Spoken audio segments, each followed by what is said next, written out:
You're tuning into the Wild, Weird, and Sometimes Normal podcast. If you have a story or a guest recommendation that you think others need to hear, email me at wildweirdandsometimesnormal@gmail.com. Let's get this started. Alex and Brett, kick it! Wild. Wild. Weird. And sometimes wild. Weird. Wild. Weird. Wild. Weird. Wild. Weird. And sometimes normal. On this episode, I'm joined by Chris Maes, the writer and director of the sci-fi film Hemisphere. Chris worked in Hollywood and with National Geographic before moving to Virginia. During the pandemic, he began building movie sets in his basement for the script that he had written. We discussed the process of taking a film from an idea to a completed project, how AI could actually benefit scriptwriters, Chris's sci-fi inspirations, how space is the next Wild West, and we touch on the current limitations of space travel and how David Grush's UFO whistleblower testimony could change that in the near future. Give Chris a follow, check out Hemisphere streaming online, and let him know that you heard him on Wild and Weird. Enjoy the show.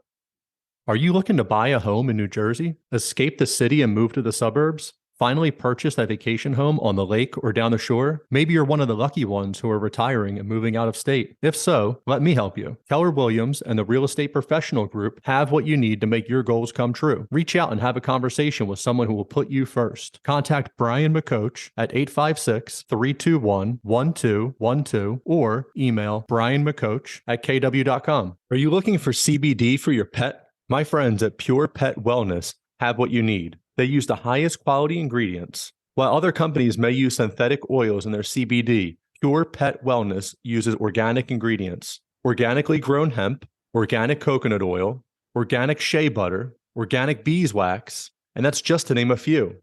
A family-owned and operated company that also offers fast shipping. Go to purepetwellness.com for all your pet's CBD needs and use the discount code WILD and WEIRD at checkout. That's WILD, A-N-D, weird. Treat your animal right. Go to purepetwellness.com. Welcome to another episode of Wild, Weird, and Sometimes Normal. I'm your host, Brian, and today my guest is Chris Maes. He's a writer and director. Welcome, Chris. Hey, thanks a lot, Brian. Thank you for having me. Hey, I appreciate you coming on. Thank you so much. So you have an interesting movie, a sci-fi movie that came out that you've written and directed yourself. That's correct. Yeah. All right. Let's start with the movie itself. What's happening? The title of the movie is Hemisphere, and it's a low-budget sci-fi thriller, really kind of conceived during the COVID lockdown when I had a lot of time at home, working out of the home. And I cleared a basement space out and realized, oh, this could be a soundstage. I could build sets here, you know. And as time went on, that kind of grew. And so it reached a point where just about a year ago, I ended up shooting for 6 days with actors and a crew on sets that we had built, and then ended up doing post, some reshooting. And then just in summer of this year, I got a distributor, which is Indie Rights. And so the movie has come out on digital platforms as of late October. So it's now available on Amazon Prime, Google Play. It's even on Tubi, because that's a very popular service now for people that don't mind looking at advertisements during their programs. I'm going to go on a quick rant real quick before we loop back into your stuff. Yeah, but, sure. But so HBO, I don't know if you have it, or Max, whatever they call it now, right? Yeah. So I have that, and you pay a crazy number a month, and you play these movies. There's commercials in them. What is happening? No, there was a webinar I attended a couple of weeks ago that a distributor held, and it's all about how the streamers are not making money. They're not able to cover their costs from licensing all these movies. So you pay whatever for Max or Netflix or Hulu or whatever it is.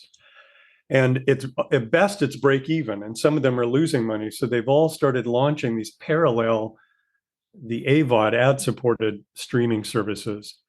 And they're using that to create revenue because they're not making it to the extent that they once were on the VOD or SVOD, the subscriber stuff. So maybe that's it. Maybe that's Max is like, well, we're going to try to make money. We're trying to do both, you know. It's a little weird because it's like you're kind of competing with yourself, it would seem. Right. So you pay, I think it's $10 a month, and then it has like the ads aren't terrible, but at the same time, like it was shocking when I first saw it. It took me a minute to realize like what was happening. And I was like, you guys keep showing the same Ford commercial over and over and over. Yeah, yeah. I And then it's think like, Amazon does that at the beginning. They leave you alone during the show, but they throw a lot of stuff now when you select a movie or a series, they'll promote other things, you know, at the front of it. So somebody says we'll see more of that as time goes on. I hope not too much, because that was really the whole appeal of, you know, streaming in the first place, was you could binge stuff. So some of them are now dropping stuff two at a time, episodes, you know, which kind of defeats that, where you want to watch, I want to watch 8 episodes maybe, you know. So anyway, we'll see. We're in an interesting time for sure. it's funny. I get that like the streamers came out and Netflix did, and like when they first just had your DVDs on demand and like killed Blockbuster and all that. But it also Yeah. kind of like took something away. And I just like too nostalgic and like 80s and 90s of me. But that's why I grew up. But like there was something about going there and like, you know, a Friday night or like a long weekend, whatever it was, and you find the movie that you wanted, but then you also found the movies you had no idea were out, right? The cover Yeah, looked good, so you yeah, pick it up. yeah, But now like they don't really have that. You had a cable package and you paid, you know, whatever it was, and you got all these random channels. They did commercials, and that was part of the deal. And then they start yeah, streaming, and you pay more not to have commercials. And now, you know, there's been talks that Netflix is going to come back and put commercials in and do all these things. And all these streaming services are all broken out into bits, so you can buy like piecemeal. But now you're spending more than you ever would have on a cable. And like yeah, Disney Plus, Disney, whatever. They're like, oh, we're going to do Hulu, we're going to do ESPN Plus, we're going to do like you guys are just reinventing the cable package. Like you yeah. deconstructed it, and now you're just putting it back together and Reassembling you know, it is weird. yeah. Even to the extent that the AVOD, the advertiser supported stuff, you know, that's kind of replacing what was network TV. And not, I worked for years before I moved here. I live in Northern Virginia, just outside Washington, D.C. now, and I moved here from Los Angeles. And when I was in LA, I worked first as a screenwriter, and then I worked in post-production for network TV. So I saw how the network TV animal operated from certainly from a post-production standpoint. And, you know, just more and more, the run times would get shorter and shorter. You know, a show that was in a 1 hour was like, well, it's 50 minutes. Well, it's 48. Now it's 44:30. You know, they would continue to shrink it and stick more ads to where you're watching 20 minutes of advertisement for every hour of network TV. And so a lot of that probably motivated the streaming, you know, no commercial revolution when that took hold. I think certainly I was certainly motivated, and I'm sure a lot of other audience members too. I promise we'll get back to Hemisphere in a minute. So with your with your Hollywood background and all this, and they just settled the writer's strike, and I think they just ratified the contract that was out. But there's all of this, you know, this AI that's coming out that they can, the early stages of AI we're at now. Yeah, That's released. But reading somewhere, or I heard it somewhere, that for the most part, they can get an AI script for like a cheesy Hallmark Christmas movie or whatever. Because yeah, you know, there's not a lot of depth in that. It's pretty easy. Woman, broken heart, moves back to small town, reconnects with old boyfriend, Christmas tree, everyone's happy. yeah. But they were talking about that, like the AI is pretty good at writing those scripts. And you would now don't have to pay all these writers, and you have to pay all this stuff. Where do you see the future of this go? Do you see this being a huge problem? It's also hard to extrapolate where AI is going. I think probably the reality is it will be more of a tool. I mean, I've used it just on the outlining stage on scripts. I do the outline, or I do my take on it, and then I'll run it through it just to see. And it'll come back with sometimes totally different. And sometimes there are aspects that I would not have thought of. I'll see the AI will be like, I'm going to introduce this plot point earlier than you had, and it's going to last longer and then resolve here. But I think you need to have a human being, a writer, initiate it. Probably ideally, the writer would do a first draft, and then maybe, if we're lucky, maybe you have an AI giving you notes rather than studio executives. I'll say this, and I'm sure it won't make me popular with studios, but the notes you tend to get from human beings in studio development roles are usually not particularly useful. I shouldn't say usually, but half the time you get notes that are completely useless. The other half the time they read the script and they thought about it. And so I think replacing that with an AI is not necessarily a bad thing. It's just it'll be like you deliver your first draft as a writer, and then, the studio will say, okay, the AI has come back 3 days later. Here are its notes. Incorporate those into the rewrite. So that's the part where there'll have to be some give and take. I think we'll always will need a human being, a thinking, movie going writer to decipher, and you make judgment calls. That's a good idea. That's a trope, or that's borrowed from too many other things. I don't want to, pull that in, but that's initially, I think, how I see it playing out. That's interesting, just bringing up like the analytics. So part of it's like this Billy Bean Moneyball for the Oakland A's that like you can just sit here and, just pigeonhole these people in based on salary, based on, their averages. And the Sixers were trying to do it too with the process. But then there's also the people like, you have to have the eye for it. Like this guy passed the eye test. And I understand that like his stats don't match up here, but you can't really measure clutch and things like that. So the AI coming out is kind of like that Moneyball aspect of it. But it is interesting that you bring up that it could run, analytics on it and be like, actually, this trope is used like 48% of the time. And you'd rather go with this one. And you're like, oh, actually, hey, that's pretty good. No, that's what it is. Literally, I would be more sort of fearful for Madison Avenue, because what used to probably take writers a day to come up with 5 pitches, and AI can probably do it. Again, it's dependent on the info that you feed it. You have to put in really, I find the more specific you are, the better the info that you get back from it.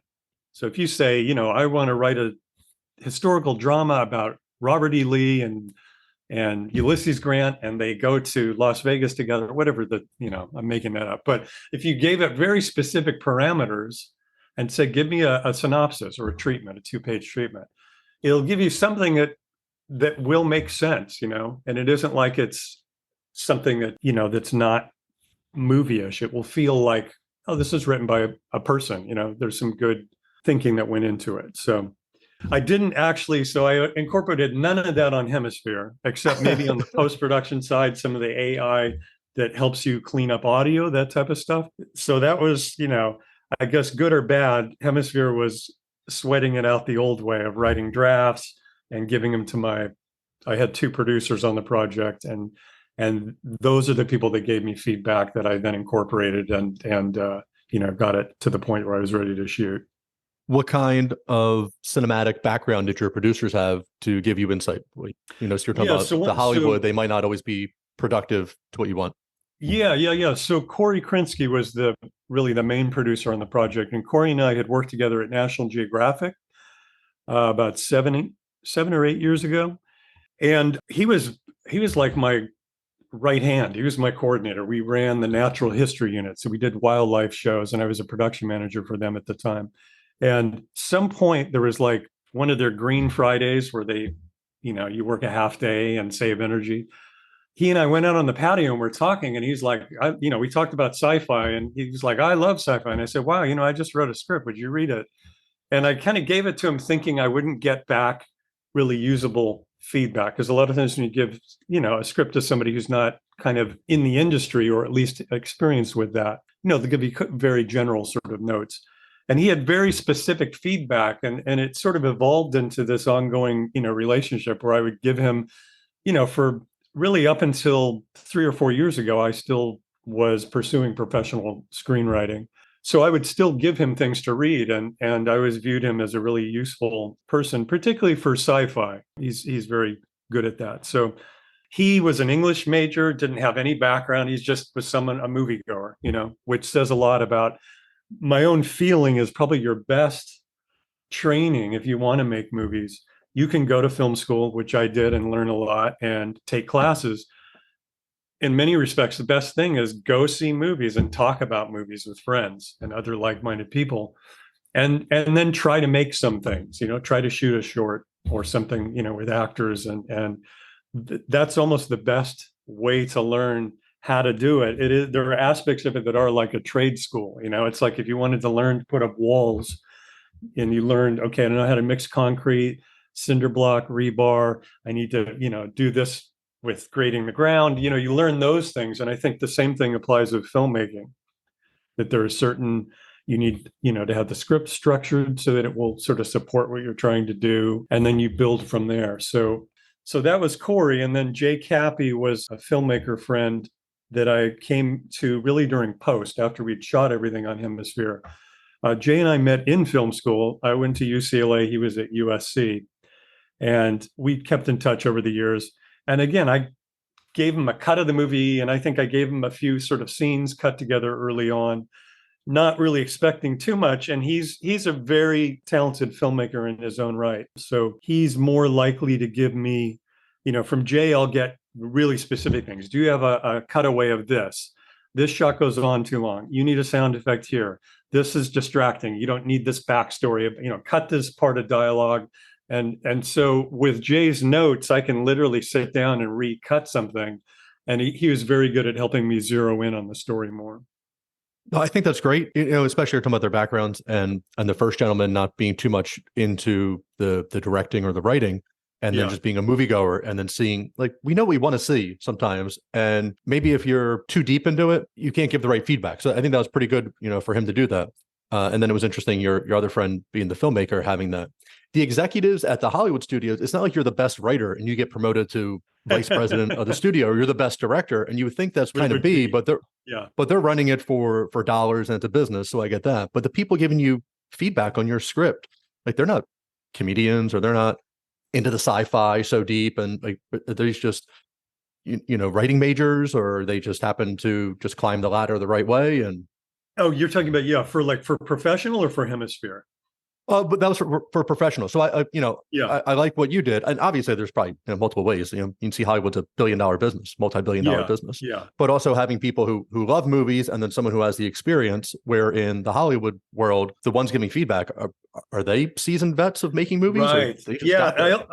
There's a certain amount of fear-based decision making also, I think, that occurs with Hollywood. Which, if you say yes to something, you can get fired. And here we had none of that. I mean, it was self-funded. And it was totally wide open. I could try, I was the studio. So I could say, hey, I want to shoot this way. I want to do the whole scene where we're focused on this foreground object. And she's talking in the background and we're just on her helmet, or for example. And there's nobody I had to clear that with. It's just like, I think that's a cool thing. I just want to do it that way. And so the benefit of working on the independent production side is you have more room to try things and even reshoots. If something doesn't work, it's not the end of the world. It's like in the case of Hemisphere, the sets were here in my home in the basement. We pre-lit them and they existed. I kept them assembled and in place so that I could do reshoots at times, if I was editing and I'm like, oh, I missed a shot of this, or I don't like this. There was one scene in particular where the Sandra character, the lead character, is dealing with her ex-husband late in the movie, and he gives her a message and leaves her a lot of info. And we did it one way where he wasn't sick and wasn't injured. And it was just flat. It was like, it was a so what scene. And when I looked at it, I'm like, God, I did this wrong. It should be the other way. So emotionally, it's the worst time in the story for her to see him in this state, so that it eats on her. And now she has to go climb outside a space station and repair something. So it was like, because I had everything here, I just scheduled Paige, the actress, and got the camera and lighting and a crew person. And we came back and did it. And that's something that would cost you, tens of thousands of dollars to do on a Hollywood scale. And, on an indie production, you can do that for, $200 or $300, So that's what I suspect is sort of the dividing line between independents and Hollywood scale productions. Okay, that makes sense. So I feel like we've gone too far into this. We're going to loop back. Hemisphere. Yeah. Can you just give me an overview of the movie? Yeah. So the plot line of Hemisphere is a woman who's basically an investigator, a contract hire. The movie's set in 2049, so it's intended to be, around 25 years in the future. And the idea I had is that at this point, the Elon Musks and Jeff Bezos of the world that's expanded to become mineral excavation in our solar system and in the vicinity of Earth. So Mercury, Venus, not so much because of the atmosphere is poisonous, but any planet, Mars has minerals on it as well. And in this case, it's a woman investigator who's hired by her ex-husband to find out what happened. There's a mineral excavation facility orbiting Mercury, and it's gone completely silent, and they haven't heard from the crew in 10 days. And he asks a favor, and she's still emotionally hung up on him, even though he's remarried. And she agrees to take the job, and she goes, and the place is completely empty. She checks it top to bottom, and it looks like there might have been hijackers. There's some evidence she finds. She finds one dead body behind a locked door, and part of the space station has been shut down or has been sort of locked off, where she can't get access to it. And she eventually finds a crew person who's hiding in the ceiling crawl space. And that woman ends up being the key to what happened. And that woman knows what happened, who is responsible, but doesn't really trust this management person from Earth. So it's really the relationship of those two characters. And going into it, I just thought I want to take two and make them as opposite as possible, personality-wise. Stick them in a situation where the only way they're going to get out of this and figure it out is they have to trust each other and work together. That's kind of in a nutshell. They're hijackers that are involved with what happened, and they eventually come back, and the two women have to defend themselves. That's awesome. So is this your first movie that you've written? Is this, I know you've done writing and directing. So is this your first movie you've written and directed on your own? It's the first feature film. I did a short long ago before I even had kids. I did a short film, 20 minutes in 35 millimeter, which is what existed at that time. We didn't have digital, certainly not 4K or even HD available. So this is the first feature film, which, there's a certain amount of ignorance that's good for a writer director, that you're like, oh, it'll just be, I wrote the script to be an hour and a half, and I wrote the middle section. That's where the two are the most sort of integrated. And the front section is the first character alone. And the back part of it is the resolution and more sort of action. And so the thought was, let me write a script and come up with a plan to shoot it that's not going to debilitate me. So I kind of backed into it. In a sense, I lied to myself. I was like, all you have to do is shoot for 6 days, and you get the hardest stuff done. And then the other stuff will be easy. You'll just, build on it. Let me guess, it didn't work that way. It does, but there's a lot of stress. What happens is the first 6 days, thankfully, it did work out great. I got everything with the two actresses. But then as I'm filling in, you're like, oh, I still need to shoot Marauders. I still need to shoot her arriving at the space station and getting the call from the husband or the ex-husband. There was an awful lot of fill-in material that what I did is in the first edit, I just left placeholders. I cut together what had been shot, and I would stick a shot of what's going to be a scene and be like, cut away to Marauders discussing XYZ, and it would be a shot of something, or cut to out, space. And we see, the space station hovering, in orbit around Mars. So I used those both. It was helpful for timing purposes to do that. And to try to get a sense, even though I had only shot, at this point, maybe 65% of the movie, that last 35%, just to kind of help me get you try to demystify it as much as possible, so that was the process I used to try to be like, it's all right, relax. It'll happen. It may take longer than you thought. You might not get it all done. And I think originally my plan was I'd have the movie, shot and edited in 2023. And I really didn't finish that until about May of this year. Has this scared you off from future projects, or is this like giving you the fuel? Not at all. No. What it has done, if anything, is makes me really, really looking forward to doing this again. I think there's a ton that I learned. I don't know that I would write a script again quite the way I wrote Hemisphere, because there was stuff that we changed and then sort of invented a little differently during the shoot. And so I think doing it again, I would like to have the script a little more locked when I start. But I think as far as working with actors, I have to give huge kudos to the two actresses, Paige Ryan and Julie Kashmanian, who Corey and I cast them just using Actors Access. And I didn't know what to expect, and got these two very professional actresses that showed up and knew their lines and were not afraid to do long takes. We did a lot of stuff where it was like, let's do the scene all the way through, let's rehearse it, block it out. And then with the crew, when they're here, we're just going to do the whole thing through, and then we'll jump in and get our pickups. But that part of it, I would absolutely use again, the rehearsing, getting good, strong actors like Paige and Julie. And then, and Eduardo as well, the third, I should give him credit. The male character, who is largely just on a display screen that they're talking to, he's on Earth communicating with them. he was in Atlanta the whole time. And so we just did his stuff through, he had a camera set up and we'd do a Zoom like you and I are doing. And then we would do the scenes he was in, and he would then send me these camera files and I cut those in. So anyway, I had a great experience with the actors, and I would probably simplify next time, trying not to do something quite as big in scope. So when you started with your script for Hemisphere, you said this like during the lockdown you were having it, but it had to be juggling around your head, like just bouncing around in there for a little bit. When was this first starting to become an idea or become an itch that you had to scratch? Yeah, so I would say in really or early 2021, I left the job that I was in and I took a job on a feature film as a production manager, and that gave me some flexibility with my work hours. And I started really getting serious about it. I wrote, I think the first three drafts were just one character. It was a male character and an AI computer, and they were in orbit around the sun. And the whole story was like a Robinson Crusoe type thing. And I did like three drafts of that. And then Corey said, when I gave it to him, he's like, you need another character. You need another human.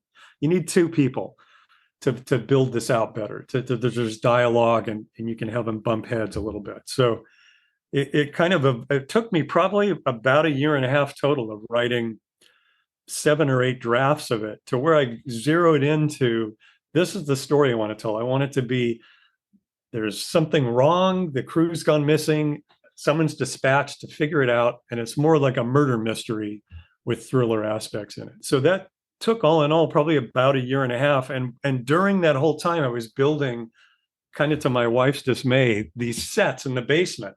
Our basement had been occupied by kids when they were growing up. When they left, went to college, it's like, it's an empty space. No one's using it. I'm taking it. So I told her that, my wife, and I don't know that she understood exactly what that meant, feature film, sci-fi basement. And when she started saying, what is this? Well, that's a display screen. This is the bridge. This is the kitchen area. This is going to be a little pod that they fly around. When I started, it was helpful to do both, to write and build sets at the same time, because one informed the other. And sometime during that, I brought in Joe Tyler, who's a DP friend that I had worked with. And he would walk through and look at the sets, and say, comment. I would use these 2 lenses. This is not a very big space, so, try to open it up. I think with the prepper room, which is the crawl space with the 2, eventually both women end up hiding there. I had this, this big area where they could stand up, and he said, put a false ceiling, put something where they got to crouch underneath, and it's claustrophobic and they're uncomfortable. And so the good part of having this stuff sort of evolving was I could have people walk through. What do you think of this? This is going to be this. And they'd be like, oh, why don't you put this on the wall? So you can get my advice if somebody was ever considering this type of thing. The benefit of doing it as you go is that you can get direct feedback from people, as you're doing it. They're going to think you're a little strange, because it is odd to say to your son and his college friends, I'm Mr. Maes, and I'm going to try to write and direct this movie. And so I built this crazy, fictional universe in my basement. Your kids have to get a kick out of that, though. That's really cool. I think so. I think, again, until I got other people involved, I think they truly thought I'd gone nuts or something. My son at one point, can't you just get like a Porsche and have a midlife crisis like a normal person? I think my son sat me down and was like, Dad, I'm very concerned. I feel like you're not getting enough from our family. We should be enough for you. And I had to say, look, Jack, I was a filmmaker before I ever had you. You don't really know me that way, but that's what I used to do. I was a writer, and then, got into post-production. And so I just say, look, I just want to see what I can do, what I'm capable of. So I think when we got it cast and I got crew people aboard, then my family relaxed. They're like, okay, other people think it's not crazy, so maybe we need to adjust our thinking on this. Right. No, I think that's good. And definitely when you have a prepper room, you can't have this like big spacious area where people are watching the movie and they're like, oh, I could put like a little couch over here and like, my gaming system. They have to be like, it has to be like John McClane in Die Hard, and you're going through the little air vent like, oh, that's terrible. You barely fit. Get people like just sweating in their seat. Yeah, for sure. No, it's funny. I would say I had maybe 30% of what the movie could be from the sets that I started. And then 10 days before we shot, we had a shooting schedule to start in late July last year. Corey called me and said, I have this friend who's an art director. She's in Knoxville, works for Discovery, but She used to live in Fairfax. She's coming up this weekend. Meet with her and let her see what you're doing. And that was Gabby Saubert. And she ended up finishing all the sets. It was her and then a props assist locally here, her and Lena. But I have to give them tons of credit because, again, it's hard. It's better, you're the director, you have these ideas. I had tons of sketches of what I wanted the rooms to look like, the sets. But to hand that to someone who has experience, they walk through and they're like, the kitchen is this. And the prepper room, you need Phoebe's artwork on the wall because she's been there for a long time. So she's had time to sketch and she's anxious. So, they start adding all this stuff. And then the thing has a personality to it afterwards that it's not anything I would have ever brought to it, had I just done it alone. So I was like, your low budget description, I feel like you're underselling like what you're doing here. Not maybe like the dollar amount compared to like an Avengers movie isn't there, but there's a lot of hard work and effort, people coming in and helping. And this isn't just like a one-man show and an iPhone in the woods. And, right. And you're like, let's just make this the Blair Witch Project with an iPhone and it costs $10. Like this, there's a lot going on here. There is, and it didn't happen overnight, but when I made the decision, I think it really took hold about 2 months before we started shooting. I had revised the script all that I thought that I could, and I was actually scared about showing it to actors because I thought they're going to tell you this is stupid and this won't work. And you fire them. You fire the actor. Well, there was part of me that I knew that the movie, Corey emphasized this a lot. He said, Chris, you have to let me help you with the casting so we get the two really good actors, because you can't do a two-hander in a contained space like this with a lot of dialogue and not have strong actors. So he said that, let's do this, do it right, spend the time casting it. And when I did that with him, when I came out of it, and we had Paige and Julie on board, and at that point, again, the script was originally a male lead character being hired by his ex-wife to go to Mercury and discovers a female character, a crew member, hiding in the ceiling. So it was a male-female thing. And because of how the casting went down, I had these two actresses that were just great. And I walked away like, I only have one female part. How do I make this work? I really love what Paige is doing. And I thought, well, what if I just flip it and make the male lead, that's a woman? And so it's a certain dynamic that I don't see often in movies of what if it's two women and one of them is in charge, but on paper anyway, but the other knows more because she's the techie who's been living there. And so let's have them butt heads. And one is just trying to follow the protocols and do the report and do the investigation. And the other one's like, I don't know who you are. I don't trust you. People tried to kill me. I've been hiding, so it became for me clear this is going to be a professional venture. And so I need to get a sound tech. I need to get Joe Tyler, I need to get his dates. Joe, we're going to shoot on these dates. And it forced me to really book people and lock in place the right people, including Gabby with art direction, to just be like, Corey's like, I got an art director. I was like, great, let me meet with her. We met, the day after he called me about her. She and I were sitting down going through the script and talking about it. So it became necessary, I think. When I saw the caliber of the actresses, I thought I need to bring everything else up to that. It can't, and I think earlier, if you had asked me 3 months earlier, there were times where I thought, well, maybe I'll light and shoot it. And I don't have anywhere near the skills of an experienced DP. So I'm glad I didn't do that.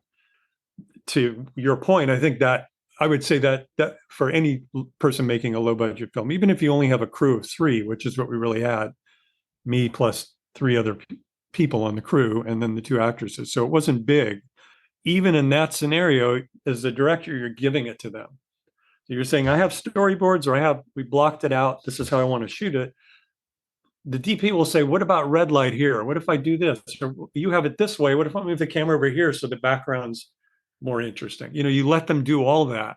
And that gives you more room as the director to let go of those things. I don't need to do all these 10 things. I can just I'll watch the actresses. I half the time forgot the script, which is crazy. They were always like, Chris, your script's over there. Because I didn't need it at a certain point. The actors knew their lines. The crew people knew the scene. And so kind of in a strange way, the last thing I needed was the script. What I really needed was just pay attention and watch your shoot schedule. You need to get these done before lunch, these scenes, and then after lunch, these ones. So it's like you can do that. You just have to delegate, I guess. I like your process. I like leaving the script behind too. You're like, hey, they've got it. They know what's going on. And as long as it feels as good as I'm doing it, like, it should be good. The two things I was famous for with the crew were bumping my head on the edge of the set constantly. I realized I'm the Jerry Lewis of directors. If I try to talk while I'm moving, I knocked camera stuff over. I mean, it was clumsy as hell. That, and then the other thing is, the script was never, I would put it down and then it's gone. And thankfully there are people who knew where I put it. And it said Chris's copy on the top. So, Okay. Yeah. So what inspired you to have a space theme, to have this in outer space, to give it the sci-fi angle? Growing up, what are you watching? It's interesting. I mean, there are a lot of sci-fi movies. Corey and I talked about this, just, early sci-fi movies that were an influence on us, like both of the Alien and Aliens movies. The Thing, which is a group of people, stuck in a remote location dealing with, in that case, an alien creature.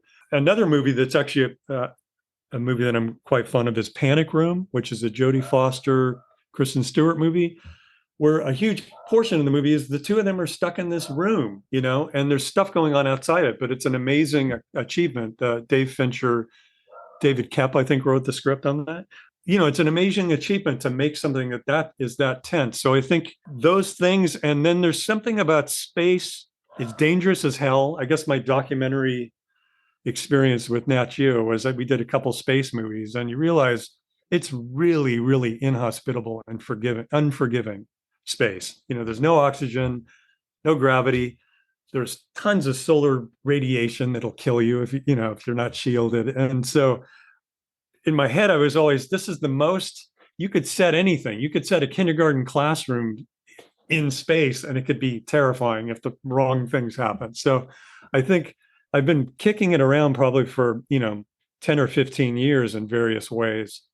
And then the last piece of it was just, there's a certain lawlessness in space, which is once you leave Earth and you're far enough away, there aren't any police, contained group of crew people. If somebody decides to go rogue or take the law into their own hands or do whatever they feel like, there's not a lot you can do.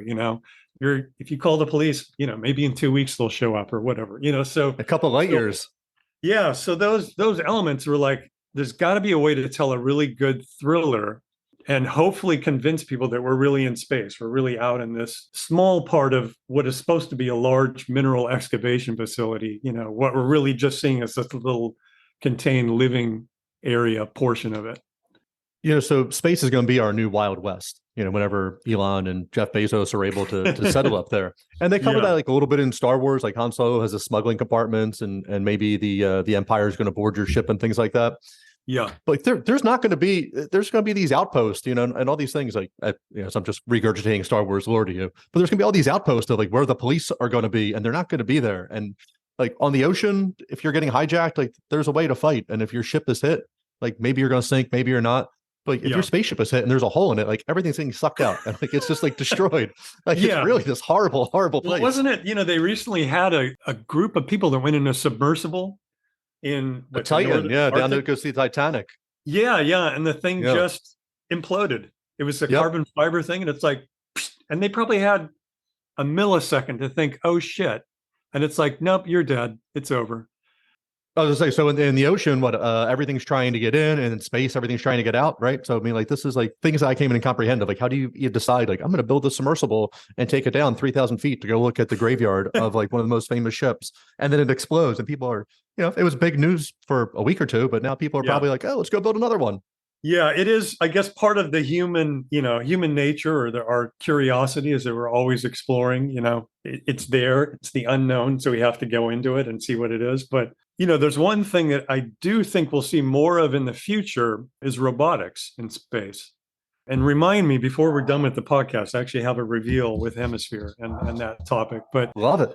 I feel like that's the perfect application. If you have a robotic person, they don't need to breathe oxygen, they don't need to eat. if they die, whatever the cost of that is, it's $1 million, but you're not paying insurance, whatever. It's almost a safer way to explore if you sent maybe a human and a couple, robotic individuals to do the bidding that you need to do. It's safer in that worst case, you lose some machines, but you're not losing human lives. That's a good point. And the prototypes that they develop now, like they're super expensive. But as this goes on and that technology gets cheaper, and you're actually going to have machines creating the new machines, you're going to see this down the line to make it more affordable. Right, right. No, I think that's an interesting thing, even in AI designing an AI. Right. So we talk about running through the script. It's finding your flaws in the script, or this is used too much. And this is something I saw a while ago for some of the pharmaceutical companies, like their research and development. If they wanted to create a vaccine for, whatever it is, the flu, and they would have to take all the different ingredients that they want and then put it through trial. But now they can put it into a supercomputer and it can, try all the different things and comes up with I guess a better formula. You still have to do the R&D part on it, but it's more of like giving it, hey, this is what we have available. What do you think would have the least adverse reactions and things like that? And now if you're going to put AI in charge of building other AI, it's going to say, oh, it doesn't actually need 5 fingers. I know like for a human to see 3 fingers might be weird, but actually improved, whatever we're not thinking of. Yeah. Yeah. No, it's very much the stuff we can't see because we're not wired to be 100% factually oriented. I'm a big believer in the scientific method. You ask a question, then you look at the feedback and information, and then you make a conclusion based on that. My original question was either yes, no, or that's the wrong question. A better question is this, but those are things that I think computer programs are better able to sort of sift through and see things that might be right under our noses, So it looks like you might be a couple years older than me, but so the space race in '69, we get to the moon. We're going back and forth a little bit, and that kind of dies off. But we're supposed to be like living in the Jetsons world now, and like we're so far from that. Like, I'm disappointed. Yeah, when I was a kid, I thought, yeah, we're all gonna be taking our summer vacations to Jupiter and Mars and whatever. Just zip over there and zip back. And I know Elon's doing a lot of things. He's made cheaper reusable rockets and all these things, and cheaper to go to the space station and come back. And all that sounds great. And not that your movie is a documentary for the future. Yeah. Do you think 2049 is just like in like the real world is like too aggressive? Like, do you think we're going to be there for that? Like, it just seems that everything gets pushed back and. Yeah, it could. If what we would need, I think the one thing we're missing, we're still stuck in the propulsion mindset.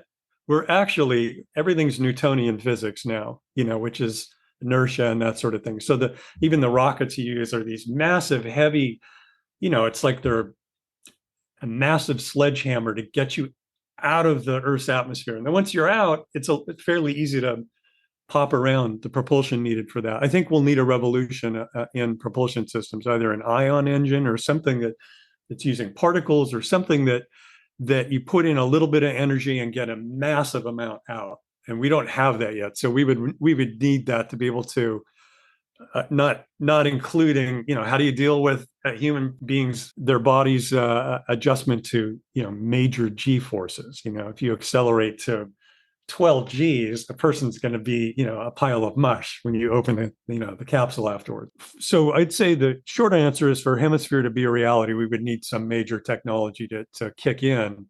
I think business-wise, I do have a strong sense that's how it will come about. It'll be, the Chevron of, companies is going to say, hey, there's a bunch of nickel ore that we can take, or titanium or whatever, that we can mine from this particular planet or asteroid. And I think, again, once you set up out there, you can have platforms and things that are, where you sort of come and go and refuel, and you're not always going back and forth to Earth. People could potentially leave Earth and be up there for 5-10 years at a stretch. Of course, there'll be other things, the atrophy of the body and that sort of stuff that you deal with, and weightlessness. So there's still other things to fill out. But so I'm probably being a little optimistic, but I didn't want to make it so far in the future that I had to abandon, all everyday objects like, coffee cups and forks and spoons. It's like, well, let's use some things that were made today that would still exist in 25 years, And you're trying to keep the budget down. You're like, what's in my cupboard? Like, what can I get? Exactly. Your wife's like, where's my coffee cup? Like, sorry, it's a prop. Yeah, exactly. So I think we had that too. We had like crew cups, and I had to keep saying, no, no, these are the props for the movie. Crew people, this is where you stick yours in between shots. Yeah. Yeah, that's funny. So, have you been paying attention to any of this David Grush or this alien disclosure, UFO disclosure that's been coming out? Just through, you mean like the Freedom of Information Act stuff, or? David Grush is the government whistleblower, and he testified in front of Congress, Yeah. I think in July, and he's been doing a Yes. bunch of rounds on interviews and podcasts, and each interview seems like I guess if you want to say it's disclosure, he doesn't really have a lot of firsthand proof, but for what he's claiming is that the U.S. government has, close to double, if not double digits. I've heard between 9 and 12, but again, I don't have any sources, but I'm just hearing between 9 to 12 crafts that they've recovered in Okay. different stages of either a wreckage or abandoned, and then they just have it. Some of them are ancient, apparently, and they've recovered some of the bodies of he likes to call them non-human intelligence, but Yes. then he's like switched to pilots. He likes to call them too. So if the U.S. government has, and we're going forward, Chuck Schumer has a bill he wants to put out to try to disclose more information at people coming forward. They have these whistleblower, bills out to try to get, all this awesome alien information that if Yeah. that's your cup of tea, but this has been in that world for a long time, and now getting it in the normal world is pretty big. Huge. But if you see some of these videos, like, and what people say that these things can do, it is fantastically amazing. That you're talking about the 12 Gs, that these things just stop on a dime, Yeah. right hand turns. So there's a ton of evidence that there's something that we can't explain by normal means, which is my scientist hat, if I put that on. To say they're not real, or they are, or they're extraterrestrial, they may be extraterrestrial. They may be some technology that we have here that's under lock and key. They may be interdimensional, which in some respects would explain more of how did they suddenly appear on our scopes. Like we don't hear, hey, there's a UFO by Jupiter. Oh, it's by Mars. It's the asteroid belt. We saw one by the moon. You never seem to hear that. It's just like it's here in our airspace. But I think the footage you're talking about, where you have an object performing these non-ballistic moves, where it's suddenly here and stops on a dime, that's definitely the type of technology you would need for. And that's not technology we currently possess, at least that we know about. That's what you would need for, if you're Hemisphere and you want to get to a Mercury in, 4 days, you're going to need something like that. And what that is doing, the good thing about that evidence is that's not Newtonian physics, which scares a lot of people, because then you're saying, well, wait, maybe so what? The picture we have of physics is not complete, or there are holes in it, or, you'll hear more often than not, those kind of questions, makes people anxious, people in high places. And so the question is then, if it is using some other propulsion technology, what is it? How does that operate? Whether there's bodies, whether those are truly biologically different material than human beings, again, I would love to see that info. Because if there are bodies they've recovered, I'm sure the first thing they did was, do they have blood? It's like ET, Right. Yeah. They want to cut them open. Let's see what the hell this is. Is this normal tissue? Let's study it all. So it's good that people are looking at that again. I know it's been around for a while and various sort of under the radar a lot of times, but it's cool that we're looking at that again. So one of the reasons that I always kind of thought that, this is disclosure, that if like UFOs are brought to the mainstream media for everybody to consider real, that would be disclosure. That's what they call it. But, if there are these propulsion systems that don't require, fossil fuels, gasoline, all this stuff, like, we look pretty foolish for the last 100 years of fighting all these Middle East wars and trying to take over things when like you never really needed that. And it's also like, hey, does Exxon want to give up their $1 billion a year, profit that they're getting, if all of a sudden, maybe this is like, it could be carbon based or oxygen or whatever it might be, whatever they're using. But since you're bringing up like mining these asteroids and things like that, that could be the replacement of their money. That you're worried like, hey, right. Exxon's not going to go without a fight. No, but then it's like, well, maybe they're just going to buy an asteroid and say, hey, that's our $10 billion now, and go get that nickel and ore and titanium. That's absolutely true. And that's historically, that's what happens when you shut down. It's like everybody was using kerosene and then Standard Oil. That guy's like, oh, I can make gasoline and there's an internal combustion engine.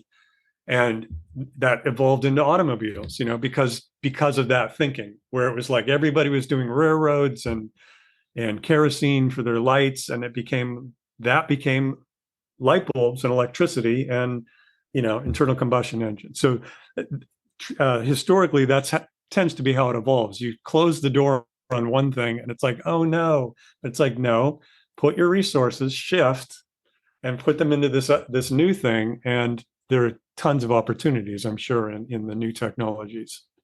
That's what you have to hope for. And it was, so that was kind of one of my thinkings for it always. And then also, the government doesn't want to give away their latest toy or technology, then you have to like deal with, according to them, you have to deal with like Iran and Russia and China finding and things like that. So they have to keep their stuff under wraps. But David Grush, this whistleblower, he was on Joe Rogan a few weeks ago. And towards the end of his interview, he said something that made so much sense. And then it was so like disheartening for maybe like why we're still in this like not public disclosure. He's like, well, so they recovered these crafts or this whatever it might be, technology, pieces of wreckage and passed them off to private industries. So they to like Lockheed and things like that. So you can't get FOIA'd and get that information. And he's like, there would be so many lawsuits for these other private industries that didn't get to bid on that government contract.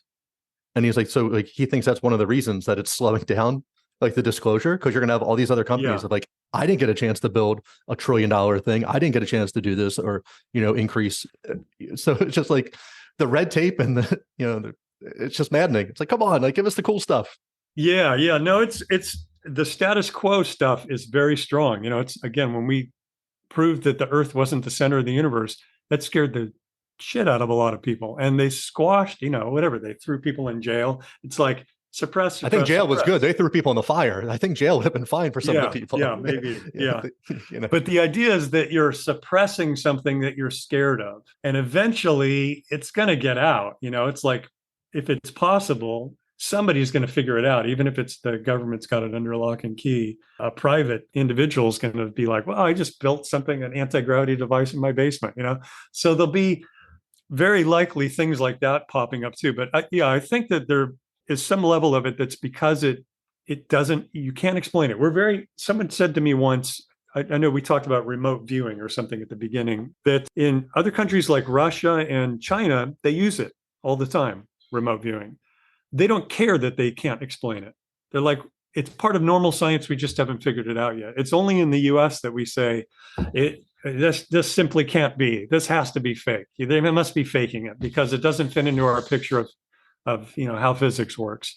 And I feel like if that's kind of the biggest hang up, is not only is there the technology, but then you're going to have to explain, well, how does it move around like this? Or how does it use this crazy, a pellet of this, element that lets you run it for a year, or whatever the particulars are of it, Right. So we were talking about the Newtonian physics, and a lot of that's just putting people into a box. And anything you want to think outside of that, like, well, that's not possible because physics told you. You're like, okay, well, there's perpetual motion like over here. So like isn't that going against it?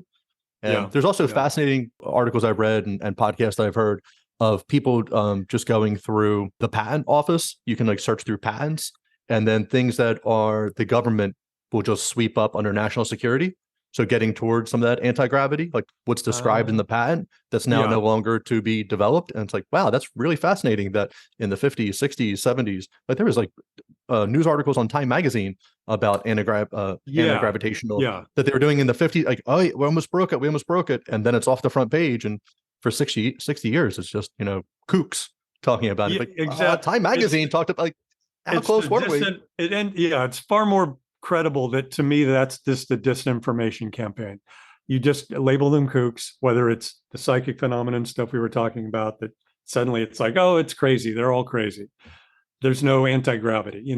It's more likely when you see evidence of something, it's like, it probably didn't disappear. Somebody removed it from our public awareness for some other agenda, and I'm always suspicious of that stuff.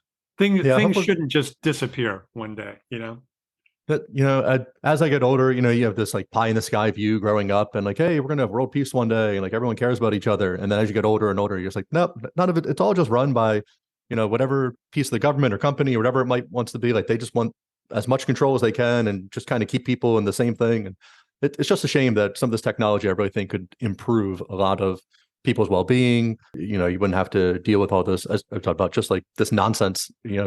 Every 10 years in the Middle East, something pops off. Yeah. That's like, Yes. and always ends up being, further down the line, like, oh, we actually just got an oil contract for it, or oh, they were running a pipeline through this way. And it's very disheartening when there could be technology out there for people.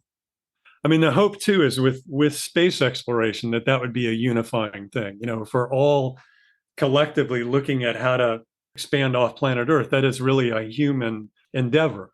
Regardless of what country you live in, we're all working on that problem and trying to figure that out. And to the extent that even our solar system, which is huge, becomes an international place where you've got, the Russians are over on Mars doing their thing, and Koreans are in the asteroid belt, and the US is screwing up Mercury or whatever. I'm sure it'll adopt certain aspects of what we see now on geopolitically here, but that's exciting to me to sort of imagine us reaching that point where there's more, where it's expanded, out there. Yeah. Hopefully we get more of a Star Trek feel, and we're just like one federation of like a Space Force type of thing. This way we don't have to worry That about would be like easier, wouldn't it? If we have like an instead adopted, of like, we've agreed that there's a federation, a space federation, and we're not. right. Be much better instead of like, what are the Russians doing on Earth? And now we have to go to Mars and get them. It's like, oh my God, please stop. Like, just let's get better. But I'm excited for the future, see what happens. I do think, we talked about we should be living in the Jetsons right now. We should have the Doc Brown time machine. I don't know if we're going to be that far yet, but like we're definitely in that cutting edge. Elon Musk is the technology that he's just putting out that wasn't even thought of 10 years ago. Like these rockets are just one and done and they're dumped in the ocean. He's like, what? I'm just going to land them and reuse them again. Like so much easier. Yeah, exactly. Yeah. No, it takes innovative thinking that sometimes an individual rather than a corporation's more likely to have.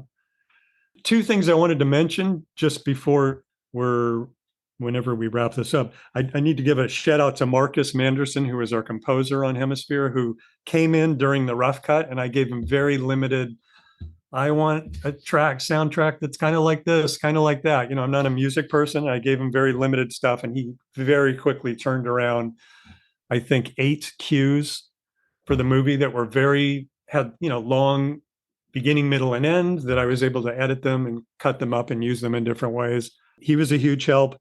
And then the other thing I did want to mention too is just think I mentioned sort of a teaser for you, just that we have an alternate ending to the movie. I don't know if you've watched Hemisphere yet.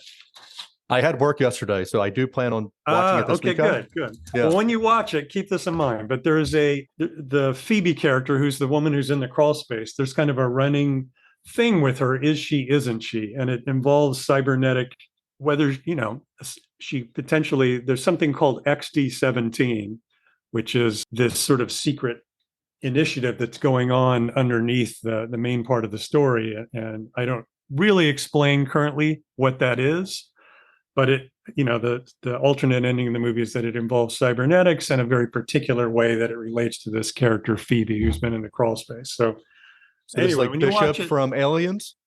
I would say yes. Like that cybernetics like that? Like this could be possibly? That it could be a person who maybe the behavior that you see is because there's something going on with her that you don't know about, that there was, it was maybe illegal to test it on Earth. So we tested up in space, and maybe not everyone on the crew was made aware. Maybe some of them were, and the ones that were like, oh, let me take advantage of this individual if that's not a human, So, I was going to say that as we were talking about space, and it's going to be interesting that like the first person born on the moon or born on Mars is no longer an Earthling, is no longer. Right. I mean, are you still a human? Are you covered by anything? Like you're going to have your own. You could be running all these experiments out there that. Geneva Convention doesn't matter. You're like, hey, go back to Earth and complain about that. Yeah. No, I'm sure that's inevitable, and there'll be somewhere a division of rights, or the Muggle, wizard. So, well, you're just one of those, you were born. I think they do that in The Expanse too. The Belters are people that are born on the asteroid belt. I never saw The Expanse. So I'll have to check that out. Yeah. Yeah, But there's a Matt that Damon movie where they shrink them down and then they don't want to give the people like their full voting rights because, they're like, but you're only like 1/8 of a human, but it's yeah. interesting. Yeah. I'm sure that, the unfortunate part of people is that we are still very hung up on physical appearances that way. So I think that's great. So your distribution, you're with Amazon Video, like all these other great places. How did you get hooked up with them? so there was And do you see this being beneficial for you in the future? Or are you going to kind of look to maybe host your movie on your own and have people rent it that way? So I would say that second step is something further down the line, but we're being distributed through Indie Rights, which it's one of four different distributors I talked to while I was in the editing phase, finishing up Hemisphere. A couple folks had contacted me and I'd reached out to a few people. And I found them to be the best. Just take the least money off your side of the equation for marketing and that sort of thing. And so through them, they're the one that I use to place it on Amazon, Google Play.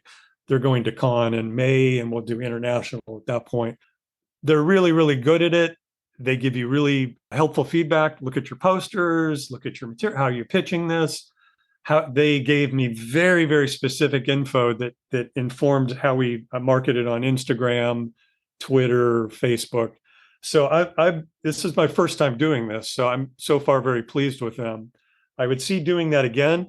I think the only thing is I'd love to have more sort of theatrical play in the future. It tends to be a money loser for an indie production because by the time you subtract the costs, doing a theatrical run in LA and New York, you really lose money unless you've got, if I had PR behind it, if we made a movie that got a lot of buzz and we could guarantee that filling the seats, I think I would want to pursue that too. But I'm curious to see how all of this shapes up. The digital platforms are a big, big way that people consume movies now, sort of post-COVID, you have theatrical attendance down and most of us have big TVs in our home. And there's something really, when you have a decent sound system and you're like, oh, I watched it, me and my friends watched it and, or I watched it twice or whatever, there's aspects of that I'm pleased that we're doing this way now. I'm learning a lot about it. And I'll probably, if you ask me in 3 months, I'll probably know more and say, oh, I don't like this platform and I like this one better, But it's good for the first one, so that's good. That is the hard part with, I think, movies and even sporting events, especially, football. We're both in the Northeast area. I think you're still considered the Northeast in Virginia, mid East. You still get winter. And it's like, do I want to go to a football game in December and freeze my butt off? Or I have an 80-inch TV, which prices have like dropped so cheap. You're like, I have a $400 80-inch TV. I ordered a pizza. I have my drinks next to me and I can pause it and go to the bathroom. Or I can go out here and do this and, whatever it is. But some movies, so hopefully the point of it is hopefully you can get a theater run if that's what you want. But then additionally, there are some movies like you need to see in the theater. Like Oppenheimer was made for a theater. Right. Like that's not made for your house, no matter what you have. Yeah. Like, it is made for that giant venue. I'm hearing great things too about the Godzilla +1 movie. I've heard people excited for that. So I'm a big Godzilla fan. I didn't like when the Matthew Broderick, I think they made him more like a dinosaur type thing or like monster. Like I need Godzilla as he is and then like change the story around, whatever you want. It's funny. Yeah. It's funny how they, those older movies, actually, that's really what got me into filmmaking in the first place was the Godzilla movies and Night of the Living Dead, seeing those early, really low budget, but just like entertaining, it's like, these are fun and. Yeah, they're great movies. So I'm not going to ask you what you have next. I mean, you just put this out and all of a sudden I'm like, hey, what do you have? What's happening now? Well, I do. I have a script. I have a script that I'll knock wood, but it's done. I'll be done with it tomorrow. And I'll have to get that to Corey and get his feedback. I'd love to work with Paige and Julie again, the two actresses from Hemisphere. So, I'm hopeful that I can get this new one off the ground early next year. It's smaller even than Hemisphere. So learning certain things, I'm like, if I can do something that's even a little more contained and maybe less happening as far as narrative threads, a little simpler. That's the next one up. And then beyond that, I don't really know how big I will go. I like sort of the area that I'm in right now. There's something that's, when you can see the whole movie and you know what the parts cost, there's something really nice about that. And you can put time into the performances with the actors. If I was doing two characters trapped in an elevator for 2 hours. That would suit me fine. If I had to do David Lean, like, okay, you're in a desert and there's 40 guys on horseback, it's like, the stuff that would give me a heartache because the logistics of it. And there's other stuff that's like, I can go in and there's going to be, acting to work out and drama and, for instance, you in your podcasting studio and zombies trying to break in. That would be perfect for me. Hey, I'm ready to get hired whenever you're ready. This is okay. All right. Yeah. My podcasting studio is my living room, so I know it looks like you have much more of a studio happening for you there. I can see it here, so it's a dramatic. Could be a dramatic setting, lit. Could be, the bright light shining. Zombies don't attack during the daylight, so you're not too afraid of them during the day. Yeah. Can you give us just a quick hint of what this new script is? Is this in space? Is this what's happening? So this one actually is set in space as well. It's basically somebody who's hiring someone who has a ship to take them to a particular location and transport illegal bioengineered specimens.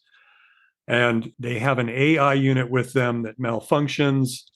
And there's an alien consciousness that comes in and sort of stops what's happening and examines the technology, the spacecraft and the AI unit. And that becomes kind of the main adversary that the couple of main characters have to, the two humans in the story have to deal with an alien consciousness taking over their technology. If that's not too vague or surreal sounding. No, that's right up my alley. I'm in for all of that. Okay. Good. Yeah. Good. Chris, where can people find you? You have a website for the movie? So it's actually the easiest way is it is available on Amazon Prime. If you either search Hemisphere Movie or Hemisphere the Movie. It's also on Google Play. We do have, a Facebook page, Hemisphere the Movie, Instagram, Hemisphere Movie, and then a Twitter account, which is actually under my name, Chris Maes. But we do have a website for Trujillo Creek, which is my production company, but most of the marketing we're doing is on the social media. Looking to build up the Amazon reviews. So anybody watching it, drop some stars, write a quick review. We'd love it. Okay, perfect. We need reviews for the movie. I will put your links in the show notes. They'll have all of that. And man, I really appreciate you coming on. Any future projects, anything you want to come on and talk about, the door is always open. Let me know. Thank you so much for your time. I appreciate it. You have a great day. Thank you very much. I appreciate it. All right, take care. You too. Bye. All right, everyone. That was our show. Don't forget to leave a review on iTunes, Spotify, or wherever you stream your podcast. Like and follow the podcast on Facebook and Instagram to stay up to date in all things wild and weird. Check out the links in the show notes for more information on our guest. The biggest support you can offer is to tell everyone about the podcast. Until next time.